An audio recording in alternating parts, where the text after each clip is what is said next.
This is the trailer review of...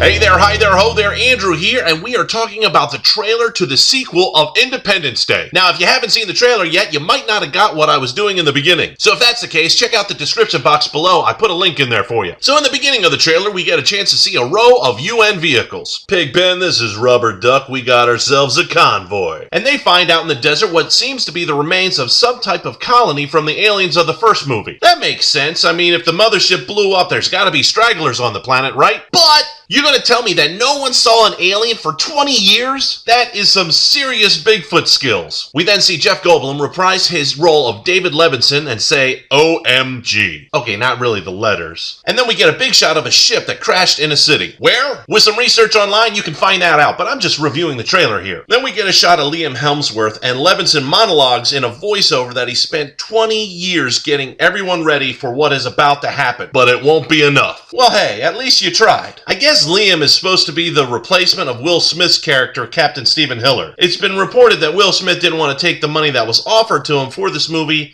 so he ain't in it. Now, I have seen Liam Hemsworth acting in the past. He is a really bad replacement for Will Smith. When the first Independence Day came out, Will Smith was at the peak of his action hero career. He had everything that a good action hero needed. He was charming, he had funny lines. He was also the only other action hero that could rock a cigar besides Arnold Schwarzenegger. And this was the 90s. Cigars were really popular for some reason.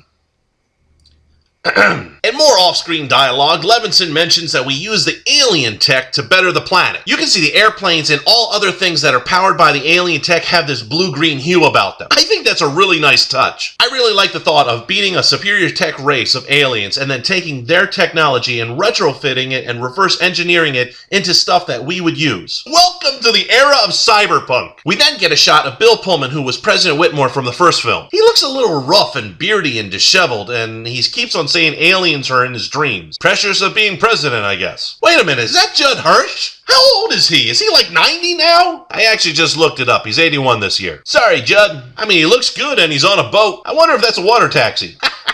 We then begin to see a montage of what might be the best shots of the movie, and I hate when they do this in trailers. Over that montage, we hear Whitmore's iconic presidential rally speech from the first movie. Why do we have federal agents taking on the big aliens with regular guns? I just don't understand that. That is shown in like every single alien movie out there, or superpower hero movie. It looks like Vivica Fox is back in this movie. For those that don't remember, in the first film, she was Will Smith's stripper girlfriend, but now she looks like she's a doctor in this movie, or at least a pharmacy tech from Walgreens. Now I know this. What made the first movie such a big hit is this. For those that are less than 20, let me explain something to you. We never saw this type of stuff on the big screen. That was considered epic. Now in today's age, we see stuff like Olympus Has Fallen. It's run of the mill. Oh yeah, and the real terrorists blowing up things kind of desensitize us to the movies. You see, the first Independence Day came out in '96. That was 5 years before 9/11. So really, how does one top major landmarks and the world wonders being destroyed in a movie? I got it. You crash a ship into the planet, destroying everything in the process. Ah, great. There goes my security deposit. We then hear President Whitmore finish his speech. Well, sort of. Why you gotta cut stuff and end it like that? Who's stupid enough to do that? So do I want to see this movie based on the trailer? To be honest, I have no idea. The first Independence Day was a good popcorn blockbuster movie, and that was it. You see, it never made its imprint on popular culture the way that other blockbusters do. So I really don't have any reason to wanting to see any more, especially when the protagonists from the first film aren't in it. I mean, Randy Quaid's out, Will Smith is out, Bill Pullman kind of looks like he's a supporting character in this movie. I mean, he's no longer president. So my feelings on this movie is just, meh. At the end of the trailer, it tells you to go to a site called warOf1996.com. There you can get more information on the movie, but it's not really a good site. If you compare it to something like the Jurassic World website, it's pretty pitiful. But then again, most government websites are. So what did you think of the trailer? Leave a comment below and share with the rest of us. If you liked the video, make sure you share and tap that like button.